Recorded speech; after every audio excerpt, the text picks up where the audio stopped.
A ver, entonces, aquí vamos. Los tipos italianos y franceses, ahí se ve. A ver, muy bien. Sí. Entonces, Sí. los tipos Sí se italianos ve. comenzamos a ver la semana pasada. Cómo fueron todos los impresores alemanes a todos los países de Europa y comenzaron en Italia. El más grande impresor fue Aldo Manusio. Esta era la casa de Aldo Manusio, ¿no? Tiene una placa, todo. Y este es su marca de impresor, Restina Lente. Que, bueno, hay una editorial Aldus aquí en México que usa como símbolo marca de impresor de Aldo Manusio. Entonces, los tipos italianos, ya vimos, eran, los más famosos fueron Nicolas Jenson y muy importante fueron los tipos itálicos de Aldo Manusio. Entonces, aquí tenemos que volver a decir lo que dijimos cuando los romanos. A los editores, sobre todo, les encanta llenarse la boca y decir, ah, sí, los tipos cursivos que utilizamos, lo que es una reverenda estupidez. Si son tipos, son itálicos, y son estos que están aquí abajo de Aldo Manusio. Y si son cursivos, son letras romanas que venía de la palabra cursus, que significaba carrera, y hacían las letras a la carrera. Entonces, a todo aquel que les diga, ay, los tipos cursivos, está diciendo una estupidez, véanlo con cara de, ah, ya sé quién eres. Pero eso es todo. ¿Por qué Nicolás decidió diseñar estos tipos? Porque cabían más palabras por renglón. Y entonces cabían más palabras por página, y entonces los libros se podían empezar a hacer de un tamaño más pequeño. No es que hicieran libros propiamente de bolsillo, pero sí más pequeños. Entonces, ¿se acuerdan que los tipos italianos salieron de la escritura humanista o renacentista? Y este es el libro más famoso de Aldo Manusio, que si estuviera Martín diría el último incunable, no, es el último incunable veneciano. Cada ciudad tenía su último incunable. Y bueno, y aquí tenemos los tipos itálicos. Se llaman tipos itálicos porque los diseñaron en Venecia, en Italia. Se llaman tipos venecianos porque vivía Aldo Manusio en Venecia, y también se llaman tipos grifos porque los cortó, los diseñó Aldo Manusio, pero los cortó Francesco Griffi, que era el cortador de tipos de Manusio. Y entonces los tipos itálicos pueden ser italianos, venecianos o grifos. Eso está bien dicho, porque son estos tipos. Y entonces es la primera vez que finalmente aquí tenemos una cosa que sucedió en el siglo XVI, que lo vamos a ver la próxima semana, que dejaban el espacio para la capitular. Y lo demás estaba impreso. Entonces, esto fue lo más importante de los tipos italianos. Bueno, obviamente su reacción en contra de los tipos góticos y a usar tipos humanistas, de estilo humanista, pero sobre todo esto de Aldo Manusio, que fueron los tipos itálicos. Otra gran cosa que hicieron los italianos fue la Divina Proporzione, que todos conocemos como la famosa sección áurea, ¿no? El estudio de la sección áurea de los griegos, allá cuando hicieron el Partenón y la Acrópolis y todas estas cosas, y la llevaron al siglo XVI a que todo fuera dinámico, ¿no? Entonces, este es el libro de Luca Pacioli de la Divina Proporción, en donde comenzaron, y eso es como la gran idea que nos dieron los tipógrafos italianos, bueno, y franceses sobre todo, después del hombre de Vitruvio, todo tenía que tener una cierta proporción. Y entonces tenemos miles de representaciones de este tipo. Esta es la de Luca Pacioli, la oficial, digamos, ¿no? Este, y comenzó una moda de diseñar letras basándose en retículas, en líneas, en círculos, en todas estas cosas. Todo esto es parte del libro de la Divina Proporción, que pues que todos hemos oído y de repente a lo mejor nada más hemos visto esta o estas, ¿no? Pero que tiene muchísimas cosas. Tiene la proporción del cuerpo humano, tiene la proporción de la cara con respecto a las letras, tiene la proporción de todo lo que pudieron encontrarle proporción. Entonces, la principal proporción que sacaron los renacentistas fueron la proporción romana de 5:8, que eran las letras capitales monumentales de los romanos, que vemos, las que cincelaron en los monumentos, y que la proporción sigue siendo esta, de 5:8. Entonces, estos son los que casi nunca nadie ve, que también son de la divina proporción. Todos no sabemos como las letras, pero no sabemos estos estudios geométricos que hizo Luca Pacioli en los cuerpos geométricos. El dodecaedro, icosaedro, que los dibujos son fantásticos.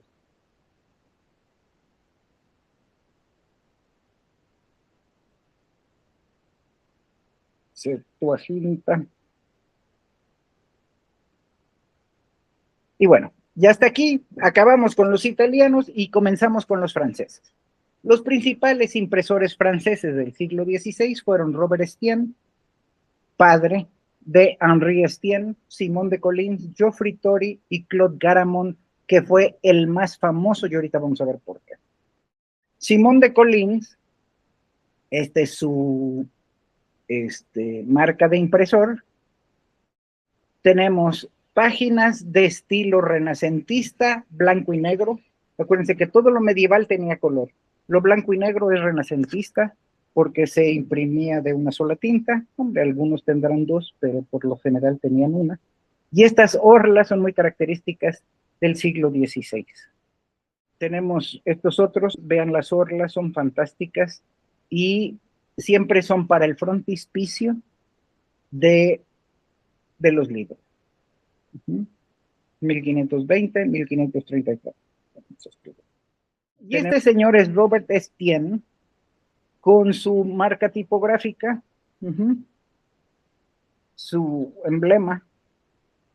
Y quiero que se fijen mucho en Robert Estienne porque el hijo está igualito. Robert Estienne, que trabajó alrededor de 40 años, y tenía los típicos libros renacentistas con capitulares en blanco y negro, tipos de estilo romano. Robert imprimía en francés, en griego, en latín, en lo que fuera. Entonces aquí tenemos otra, vean la capitular, hombre, un poco chueca, ¿no? Pero bueno, blanco y negro sabemos que es renacentista. Y estas son las glosas que luego se llamaron glosillas, lo que hoy en día conocemos como las notas al pie. Tenemos una Biblia de Robert Estienne y vean, bueno, esto está impreso en dos colores. Entonces tenemos un libro renacentista blanco y negro, pero con partes del texto importantes en rojo. Y este es el hijo, no está idéntico al papá. Y entonces, bueno, aquí tenemos una obra de Henri Estienne en griego. Y vean, las glosas se van haciendo cada vez más grandes. Y vean esto, si no había orlas ornamentadas, porque no es la portadilla, tenemos capitulares blanco y negro y tenemos una franja de ornamentación. Entonces ya tenemos libros del siglo XVI. Aquí tenemos otra con la pleca aquí en medio, y esta que también podemos ver que fue impresa en rojo y negro. Perdón, Luisa, imprimir esto debe haber sido difícil, ¿no? Los dos colores, hacerlos coincidir. Hacerlos coincidir, y te digo, tuvieron que inventar los registros, tuvieron que inventar tantas cosas en el siglo XVI, pues porque no sabían hacerlo. Entonces, es lo que nos está pasando a nosotros con la inteligencia artificial. Estamos aprendiendo a hacer estas cosas y a poner las pautas como nos lo pusieron los tipógrafos en el siglo XVI, porque el libro impreso era una novedad que no existía. Una novedad tecnológica de la época. Una novedad tecnológica, y de pronto tenían en el piso, no sé, 10 manuscritos, 10 impresiones del mismo libro, 15, ¿y ahora qué hago con esto? Porque no se encuadernaban tan rápido como se imprimían. Porque había un encuadernador que tenía que hacer todo lo de la imprenta. Llegamos al famoso libro de Champfleury, que Champfleury es un libro que se divide en 3 partes. Es una guía tipográfica para la escritura de palabras en francés a partir de otros idiomas. Y Champfleury fue el primer libro en francés que sacó signos de puntuación, como las cerillas, las comas, los apóstrofes, los acentos. Y entonces, otra vez, tenemos a partir de la Divina Proporción, que era como el grito de la moda, Champfleury tiene su parte de la geometrización de las letras, que es como otra parte, ¿no? Porque la otra son los nuevos alfabetos. Y esto es parte de Champfleury. Y claro, si lo vemos sin ninguna referencia, creemos que es de la Divina Proporción. Entonces creemos que es italiano y resulta que es francés. Entonces, ya quisiera yo que todos los tipógrafos mexicanos que conocemos se tomaran como la molestia de hacer estos cálculos como arriba a la izquierda de esta R, ¿no? Porque ahora tienen un programa y lo van sacando todo. Entonces, eso es parte de Champfleury. Este es la marca de impresor, el jarrón roto. La típica capitular renacentista con todos estos dibujos en blanco y negro. Pero bueno, las dos son capitulares renacentistas, tanto la S como la G. En este caso, francesas. Y aquí tenemos otra vez, igual que la Divina Proporción, la proporción de la cara, por ejemplo, con las letras. Hay con respecto a la cara, hay con respecto al cuerpo humano, hay una serie de proporciones, ¿no? Y aquí se fijan, como dice, el libro segundo, aquí arriba, la letra con respecto al cuerpo humano, las consideraciones, y bueno, todo esto es de Geoffrey Tory. Ven, yo encontré un facsimilar baratito, porque luego los facsimilares son muy, muy caros, de Champfleury, y es fantástico. Entonces vean cómo entendemos que del hombre de Vitruvio y de la Divina Proporción salió todo este interés por sacar la geometrización y la humanización de la tipografía. Y tenemos otra vez los libros renacentistas con las orlas en blanco y negro. De Champfleury, otra portada. El segundo libro. Y vean cómo, bueno, les buscaron todo tipo de proporciones a los retratos. Con relación al cuerpo humano. Y ahora vamos a ver al impresor más famoso del siglo XVI francés, que fue Claude Garamond.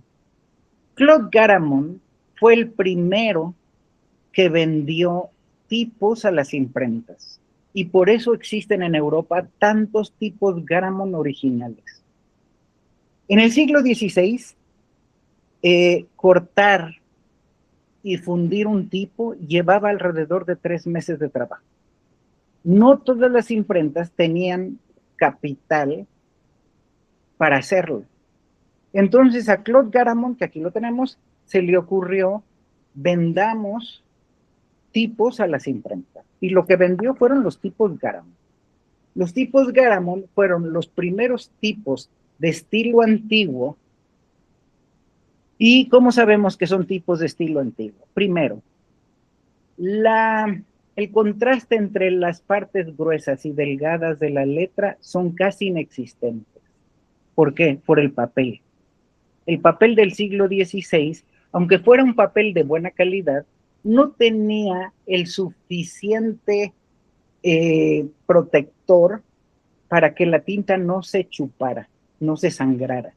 Entonces, fíjense cómo en esta A minúscula de Quis Credit Auditiu, la A entre lo grueso y lo delgado es muy poco el contraste.